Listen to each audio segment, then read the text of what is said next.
திருவொற்றியூர் காலடிப்பேட்டை 450 ஆண்டுகள் பழமையான கல்யாண வரதராஜ பெருமாள் கோயில் பிரம்மோற்சவம் 11ஆம் தேதி கொடியேற்றத்துடன் துவங்கியது. இதைத் தொடர்ந்து உற்சவ பெருமாள், பவளவண்ணப் பெருமாள், அம்சம், சிம்மம், சூரிய பிரபை, நாகம், அனுமந்தம், யானை, குதிரை வாகனம், நாச்சியார் கோலத்தில் எழுந்தருளியுள்ளார். 13ஆம் தேதி கருட சேவையும், 17ஆம் தேதி திருத்தேர். இதையடுத்து தீர்த்தவாரி, முன்னதாக பால், தயிர், பன்னீர், மஞ்சள் உள்ளிட்ட மங்களப் பொருட்களால் அபிஷேகம் செய்யப்பட்டது. தாயார் ஸ்ரீ பெருந்தேவி நாச்சியார். மாலையில் அலங்கரிக்கப்பட்ட விமானத்தில் உற்சவர் பவளவண்ணப் பெருமாள், கோயில்களில் நடைபெறும் சுவாமி புறப்பாடு போன்றவைகளில் சுவாமி சுமந்து செல்பவர்கள் யார்? இவர்களின் பெயர், வரலாறு தெரியுமா? இதோ. வைணவ சம்பிரதாயங்களில் சுவாமியின் பல்லக்கை தோழிக்கினியான் எனவும், அந்த பல்லக்கு தூக்குகளை ஸ்ரீபாதம் தாங்கிகள் எனவும் அழைக்கப்படுவார்கள்.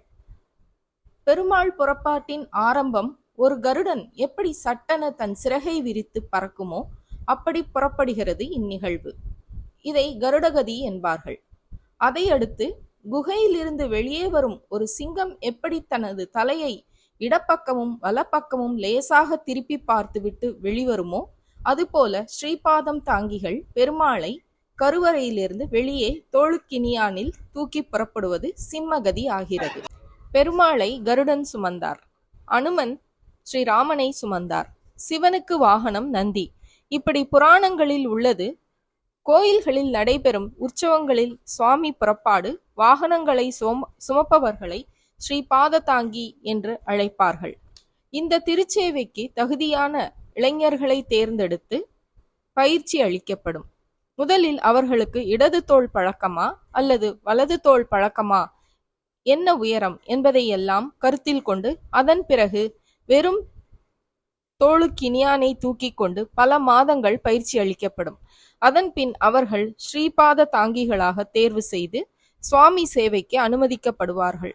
ஒரு பல்லக்கை தூக்க இவ்வளவு விஷயங்களா என எண்ணும்போது தோள்பட்டை புடைத்தும் பாதங்கள் விரிந்தும் சுவாமியை சுமந்து வலி 3 வாரங்களுக்கு இருக்கும். ஆனால் இந்த சேவை ஆத்ம திருப்தி என்பதே மெய். இதுபோல் சிவன் கோவில்களிலும் ஸ்ரீபாத தாங்கிகள் உள்ளனர். முதல் ஸ்ரீபாத தாங்கி யார் என்று பார்த்தால், புராணங்களில் இறைவனின் முதல் ஸ்ரீபாத தாங்கி வாசுதேவர். இவர் மதுராபுரியிலிருந்து சிறையில் இருந்த கண்ணனை தூக்கி கொண்டு நந்தகோகுலத்திற்கு புறப்பட்டார். திடீரென மழை பெய்ய ஆதிசேஷன் குடையாக மாற அங்கு இறைவனுக்கு குடை வந்துவிட்டது.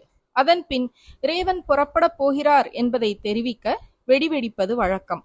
அதற்கு மழையுடன் கூடிய இடிச்சத்தம் வெடியாக மாறியது. அதன் பின் யாராவது வெளிச்சம் காட்ட வேண்டுமே, மின்னல் வெளிச்சமாக மாறியது. குடையிலிருந்து விழும் மழை துளி சாமரம் வீசுவது போல் இருந்தது. இதனால்தான் முதல் ஸ்ரீபாத தாங்கி கண்ணனை சுமந்த வாசுதேவர் ஆவார். எவ்வளவோ புண்ணியம் இருக்க சுவாமி சுமக்கும் ஸ்ரீபாத தாங்கிகள் புண்ணியவான்கள், அதிர்ஷ்டசாலிகள். அவர்களுக்கு அடுத்த ஜென்மத்தில் ராஜ பதவிதான் கிடைக்கும் என்பது ஐதீகம். ஸ்ரீபாதம் தாங்கிகள் என்பவர்கள் ஸ்ரீமன் நாராயணனின் பாதம் தாங்கிகள். பாதம் தாங்கிகள் என்பவர்கள் யார் என்றால், பகவான் ஸ்ரீமன் நாராயணனின் பெரிய திருவடி, சிறிய திருவடி என்று அழைக்கப்படுகின்ற கருடாழ்வார் மற்றும் ஆஞ்சநேயர் அனுமன் அவர்களுடைய சேவைகளை செய்வதை போன்றே மனிதர்களாகிய நாங்கள் எங்களுக்கு கொடுக்கப்பட்ட இறைவனால் வழங்கப்பட்ட பாக்கியம்தான் இந்த ஸ்ரீபாதம் தாங்கிகள். இந்த ஸ்ரீபாதம் தாங்கிகள் என்பவர்கள் இறை சேவையை, அதுவும் ஸ்ரீமன் நாராயணனின் சேவையை தலைமுறையாக இந்த திருக்கோயிலில் செய்து கொண்டு வருகின்றார்கள். பங்களிப்பு மிக பெரியதாக இருக்கின்றது. இதனால்தான் சுவாமி புறப்பாட்டை பக்தர்கள் அறிய வெடிச்சத்தமும், மழை வந்தால் சுவாமிக்கு குடை பிடிப்பதும், வெளிச்சத்திற்கு தீப்பந்தம் பிடிப்பதும், காற்றுக்கு சாமரம் வீசுவதும் வழக்கம் கடைபிடிக்கப்படுகிறது.